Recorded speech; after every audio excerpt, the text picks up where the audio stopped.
Hi, BookMattic lifelong learners. We've got a great guest here for this episode, Will Rainey, the author of Grandpa's Fortune Fables, fun stories to teach kids about money. I absolutely loved reading this book with my daughter, my 5-year-old daughter. It was just a perfect time to get together and read these stories to her. So thank you so much, Will, for coming on the show.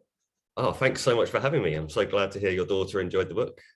Yeah, and I thoroughly enjoyed it too. And I mean, I've read similar books, but it was just fun to read this because the stories are so engaging, even for adults. But I mean, it was like just to be able to spend time with my daughter like that. I mean, I read to her normally every single night, but to read something really educational like this book, but in a fun way, that's priceless.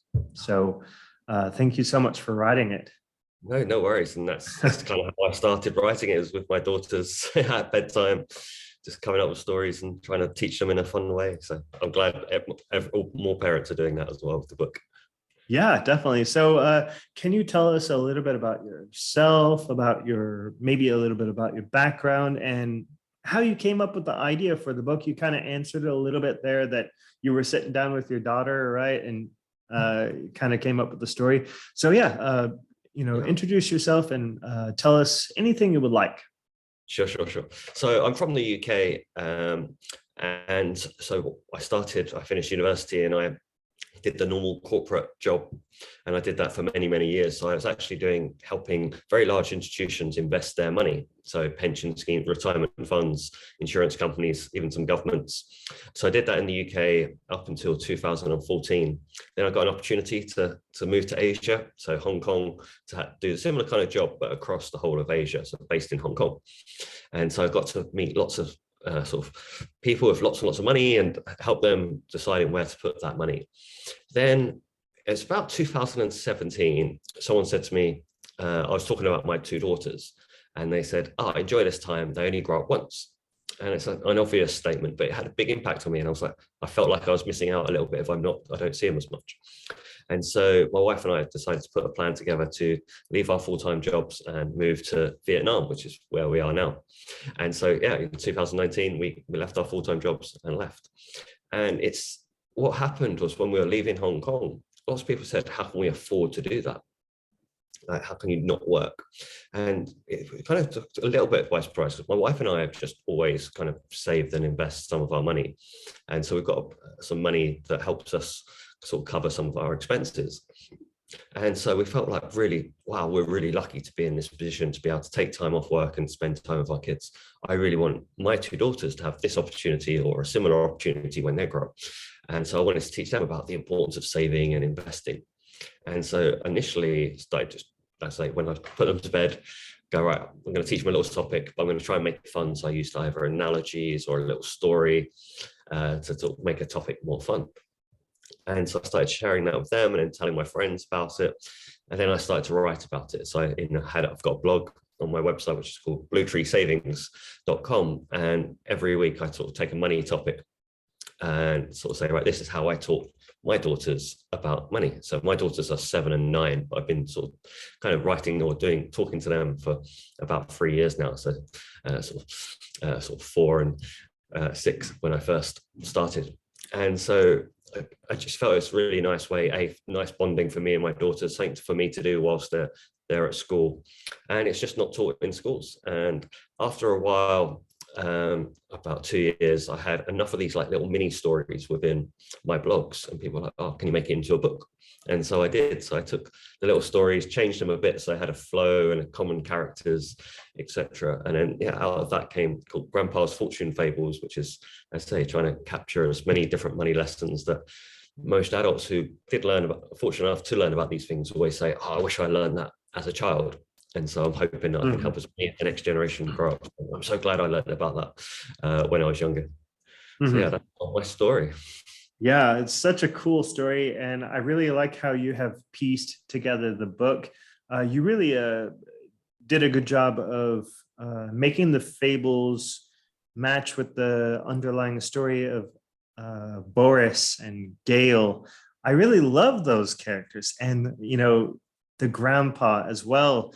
All of his stories are so educational and entertaining at the same time. So brilliant, Yeah. brilliant. I really loved it. Yeah. So I had, because when I was writing the blog or the initial stories, so I generally have like a bit of blurb like for parents saying, oh, this is the topic I'm going to cover, this is the topic I covered, this is a little bit about background, so I can get a bit more technical because I'm talking to the parents. And then I had the story and say, right, you should teach this, tell your kids this story, and then speak to them after.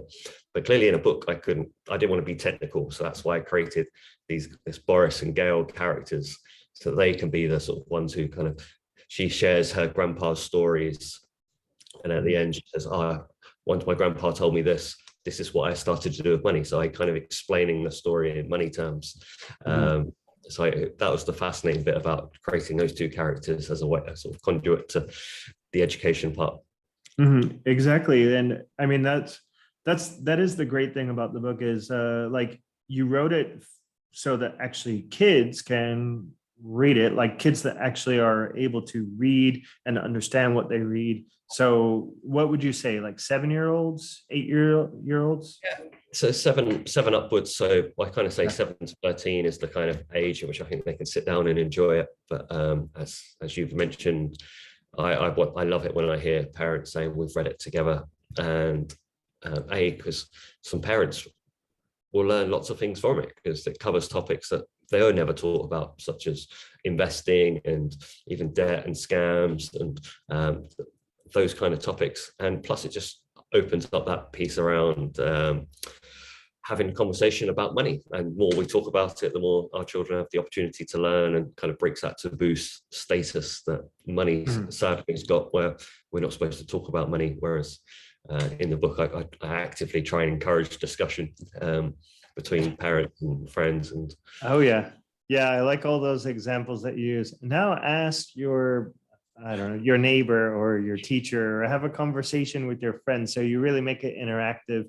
And for the kids that cannot read yet fluently, like my daughter, because she's only just turned 5, that's a perfect opportunity for the parent to read it along with their kid and discuss and stuff like that. So that's exactly what I did with my child, who is still learning how to read. So yeah.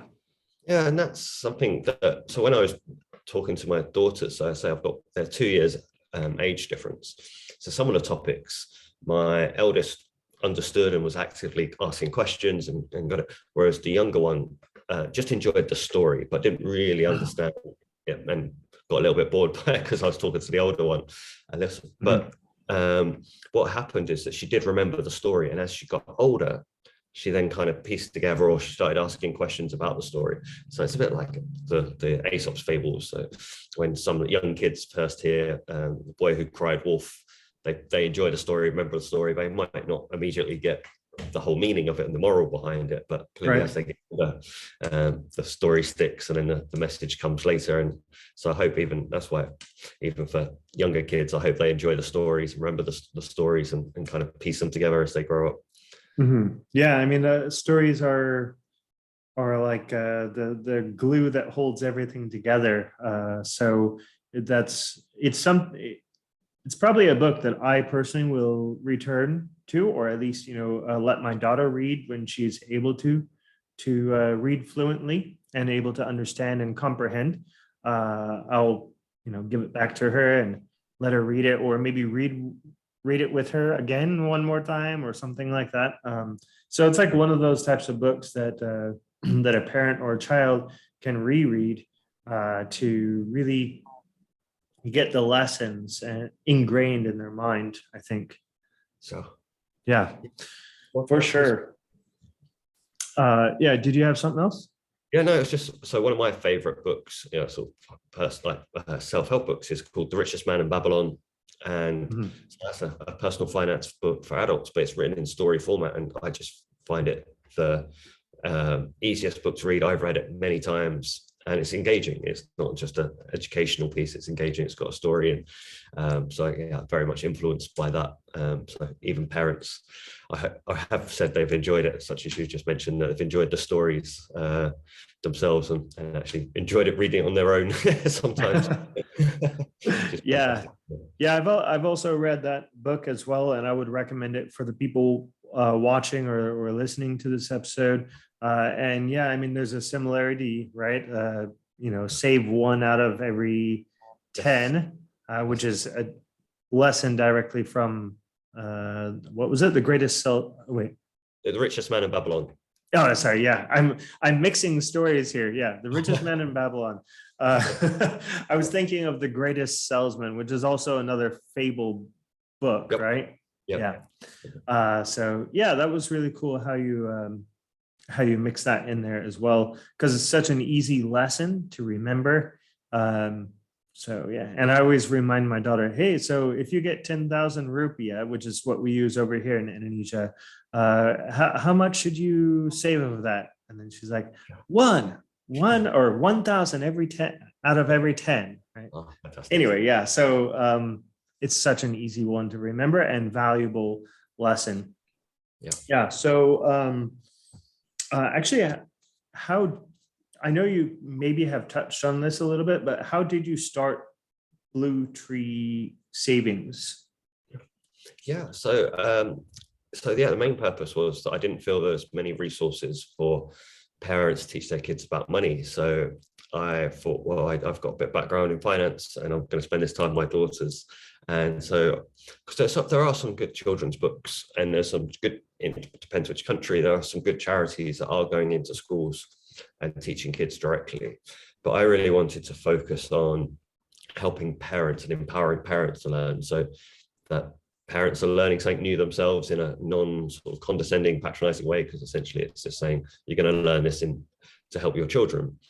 But it also helps the children learn as well. So, and plus I'm a strong believer that being good with money is all about actions rather than knowledge. So whilst my book does talk about knowledge, a lot of it's trying to drive the kids to take action, as you kind of mentioned about your daughter saving 1 out of every 10.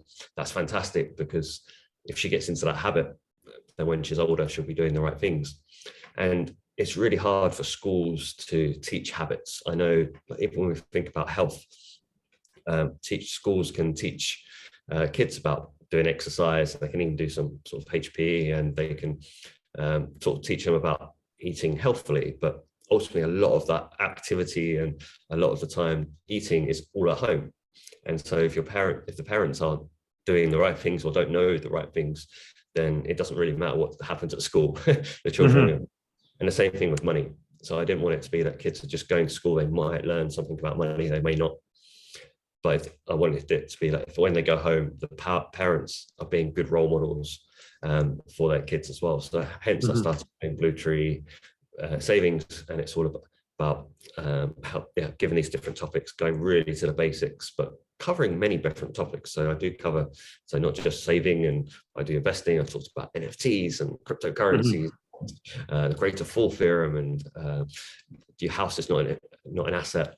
But again, using stories, analogies. So some of the parents are like, I didn't know anything about an NFT, but now I know, and this is by the clearest example, because you've kind of taken it down to a level where you're teaching it to a child. And yeah, so it's just become more and more popular, and I've been fortunate enough, it's been picked up in some national press, so the Financial Times in the UK and the national newspaper in the Middle East, and other newspapers, just because it's a bit unique in personal finance space.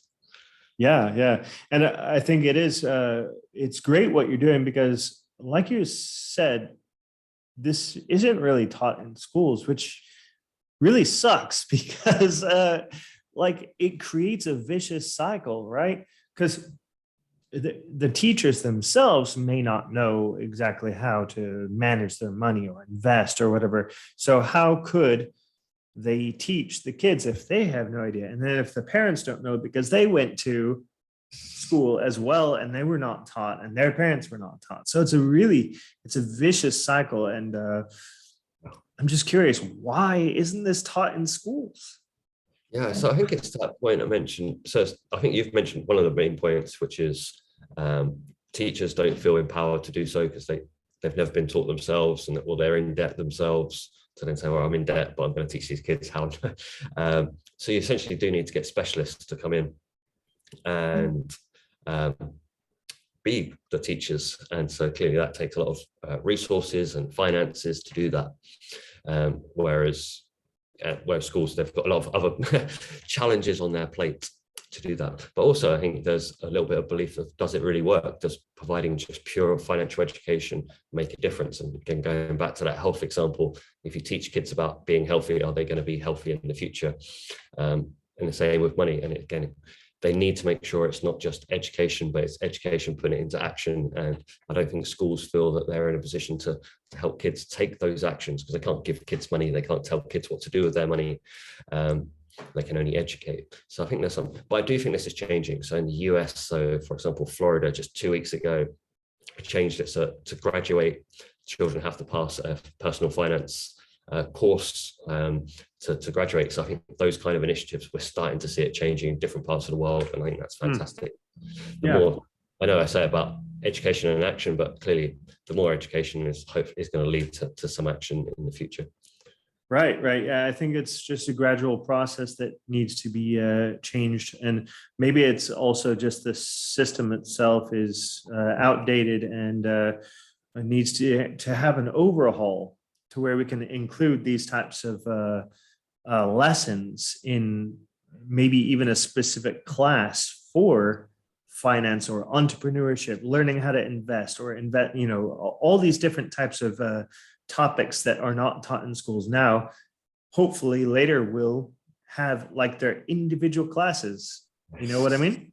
That'll be fantastic. And I think it's just going to be a gradual process, and it's got to happen. So in the developed world, financial stress is one of the biggest causes of anxiety amongst adults. And so, and as we know, the best way to solve problems is education. So yeah, and as that problem gets bigger and bigger, hopefully the change will happen quicker and quicker. Education and implementation, like you're saying, right? Implementation of what we learn. I had another thought in my mind, but it just slipped. So I'll just ask you this other question. So what do you think the future of money management and investing is going to look like for kids? And what is your best advice for parents and kids in terms of money management and investing?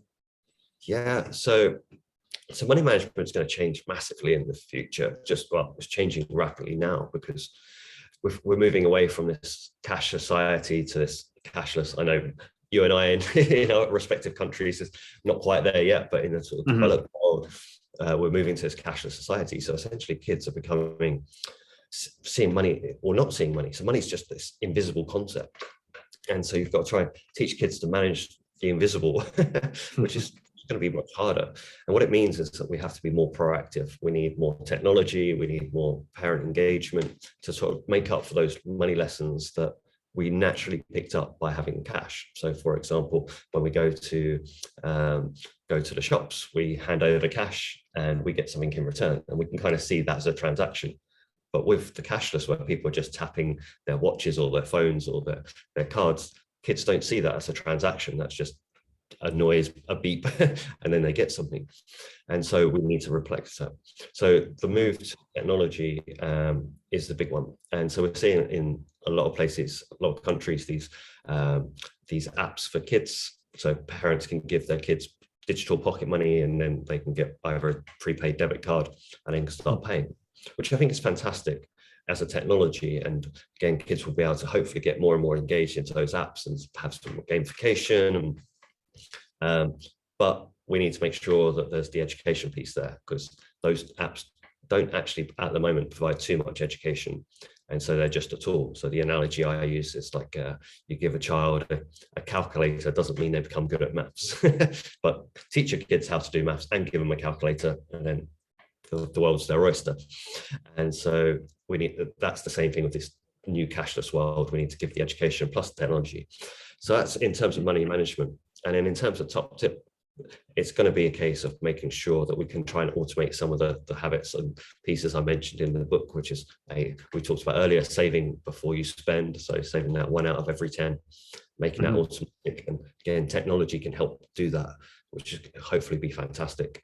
And then in terms of investing, the key piece is to keep it simple and try and help kids start investing from the youngest age. I think it will just give them such an advantage. And again, in the book, we talk about grandpa helps his granddaughter, Gail, understand about investing, and she gets it. She understands that investing is buying a company, and she understands that there's people who go to the shops and they give their money to the companies to buy what they want. So they're getting poorer, the companies are getting richer, and those companies are ultimately owned by people. And those people are the people who invested. And so as people spend, they're getting poorer, companies getting richer. And that's where the money sort of power changes. And you want to be on the side, which is where the money's growing. And that's by owning the companies. So hopefully in future, technology will make it super easy for parents to set up investment accounts for their kids that are super simple. It's not trying to find the best companies or find the worst companies. It's all about just try and invest in as many companies in the most simple manner, so that when you're spending, some of that money is going to them. Yeah, I like how you simplify a lot of course, it has to be simplified because kids are reading it, but I really like how you simplify the terms, and you explain them very well in the book. So that kind of leads me to the next question. What is your favorite fable that you wrote in your book, or favorite lesson maybe? Yeah, so I've got two. So one is the happy farmer, sad farmer story. So for people who haven't read the book, it's a fable about earning money and about saving, about working smart. So just a quick premise of the story: you have two farmers. One's works really, really hard every day, and he's like the hardest worker. But then you've got another one. So he's called Sad Sid, and you've got Happy Hannah. And so, but Happy Hannah, she seems to have a nice life. She has a nice bigger house, goes on holiday. She has people working on her farm, where he's every day is working really hard. But then suddenly there's a storm, and it kind of all gets reset. So both Hannah and Sid lose their farm, and they have to start again. And so Sam's happy about this because he's like on par now with Hannah. And he goes back and he works really hard, and he actually produces more to start with because he's worked so hard. But then Hannah finds ways to do her work more efficiently. So she first of all creates a little tool. So she doesn't spend all her money. She uses her money to essentially invest in something that's going to make her life easier, which is this tool. And so she starts producing more than Sid. And then suddenly she starts having some people. So she essentially gets people to help her do her job and pays them, but she's kind of leveraging other people. And by the end of the story, they're back to where they started. And it's, while Sid worked really, really hard, Hannah worked really smart. And it just shows kids in a fun way that if you kind of invest your time to make things better, you can make money grow that way. And she used that. And by the end, Sid sort of goes, that's like it. So that's one of my favorite, because it's one of my really early ones, actually. And feedback from the blog I got when I wrote that was very, very positive, and people said, so I really enjoyed. Then the other one was one about investing. So I kind of alluded to it there, where it's in the book, it's called Grandpa is going to a place called the Burger Shack, but it's based on the actual story I had with Mike. And the blog that I wrote was, and it's how I taught my daughters, and it was actually when we were in McDonald's in Hong Kong. And so I said to them, do you know that you own a piece of this McDonald's? And they just got so excited, and I used that as a forum to sort of teach them about investing. So those two, one just because of the feedback I got, and one because of it's just a really strong memory for me, and it got really good feedback. And that's the one that got picked up by the Financial Times, the How to Teach Your Kids About the Stock Market blog. And yeah, that was a very pleasant day. yeah, I like that one as well, for sure. The other one that I like is the actually closer to I think it's closer to the beginning of the book, where Gail takes the flower petals, I believe it is. Yeah. especially because Boris, kicked the flower petals off, but then she creates something out of it and is regularly like selling those petal flower frames or something like that, right? Yeah, Yeah, that was pretty cool story. yeah, Definitely. about entrepreneurship. Yeah, no, yes. Yeah, it's very cool. Very cool. So, can you tell us about your online course? You talked a little bit about your blog. Tell us about your online course. Yeah, so I've got an online course. So it's about so it's 5 sort of about 20-minute videos put back together, and it kind of covers sort of the best of my blogs, because I've now written over 100 blogs. So if someone new comes to my website, they can read any kind of the blogs. But I wanted to have something that they just wanted to get up to speed in a nice visual audio kind of way. It will kind of take them through what I kind of see as the key kind of messages, and then all my other blogs they'll kind of link back to that.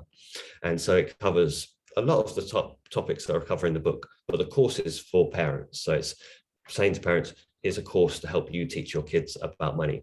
So the book is for kids to learn about money, but the blogs and the online course. So it covers the first one about getting kids to have the right habits and how to engage your kids about money. So uses the analogy that I use throughout the book and loads of my blogs, which is getting kids to think of money like seeds and help them grow that forest. So if kids can give those seeds away, that's spending, but straight away they're learning that if you keep those seeds, you plant them, which is investing, and then you wait, then they can have this forest. And hence Blue Tree is the name of my company, because my children see their savings investments as blue trees. So they'll say, Daddy, how many blue trees do I have? Or Daddy, can I put some of my pocket money towards my blue trees? And they kind of see that grow. And so so the online course starts with that. It talks about rich versus wealthy, has a whole bit about teaching your kids about the stock market. And then it's got making sure so I've kind of grouped it into how to make sure they keep their money. So avoiding scams, debt, and gambling. And then the last one is about kind of some really important topics. It's just crazy that we don't. So mortgages and pensions and tax, but again, using it in fun sort of analogy type terms. And so hopefully by of course, parents feel super empowered to go and talk to their kids and make sure their kids start looking after their money and start growing these financial forests. Great. That's really cool that how you've built this thing up, and just really to help people out there, both kids and adults, parents specifically. So very nice thing that you're doing here, educating people about money, how to invest. Really cool. Thank you. So yeah, where can people find you and get your book? Yeah, so the book's available on Amazon. As I'm trying to get it into different bookshops around the world, but I've self-published, so that's the challenge of a self-publisher. But it's in some bookstores in both so New York and Hong Kong. Which I hopefully get them in the UK soon as well. But more details around my book, and people can get the first 2 chapters for free on a download by going to my website, which is bluetreesavings.com. So on there, it's got all my blogs. It's got all of the online course that you mentioned. It's got some references to other books and games, etc., all about money, which can help both kids and parents learn about money. So yeah, all Blue Tree. And then I'm on social media. So on Instagram, on Grandpa's Fortune Fables. I'm on LinkedIn quite actively on LinkedIn. Yeah, you've got a great LinkedIn. Yeah, I try and share tips on LinkedIn relatively, just because it's more text than visual, my skill set. And so it's all, and again on Twitter, Blue Tree Savings, and Facebook, Grandpa's Fortune Fables.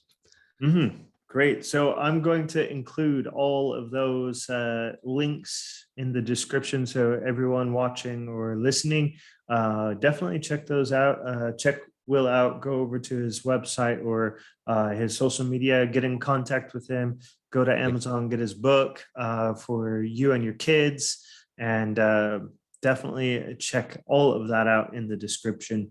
Is there anything else that you would like to add to this conversation that maybe I personally missed or forgot to ask you, or anything like that you would like to tell the audience?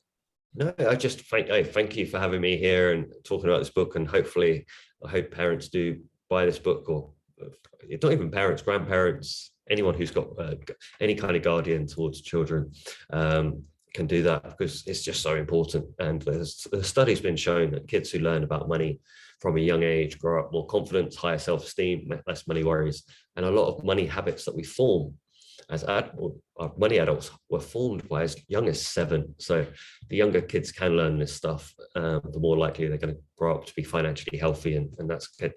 As guardians of children, that's clearly what we want. And so it's fantastic that people are reading the book and then also buying the book for their friends, other family members, schools, or if they're in business, for their clients. So so it's great. Hopefully over time it'll be spreading the word and getting out there to more and more families. But the reception that the book's had has just been fantastic. It's comments I get on Amazon and the reviews have been pretty overwhelming. Perfect. Yeah, I mean, this book is definitely going to grow. So yeah, we'll keep on getting out there, and everyone listening, I hope you do pick up a copy. It will make a difference in your life, your kids' life, and everything. So yeah, thank you so much, Will, for coming on the show. Well, thank you very much. All right, and thank you everyone for watching and listening, and we'll see you in the next episode.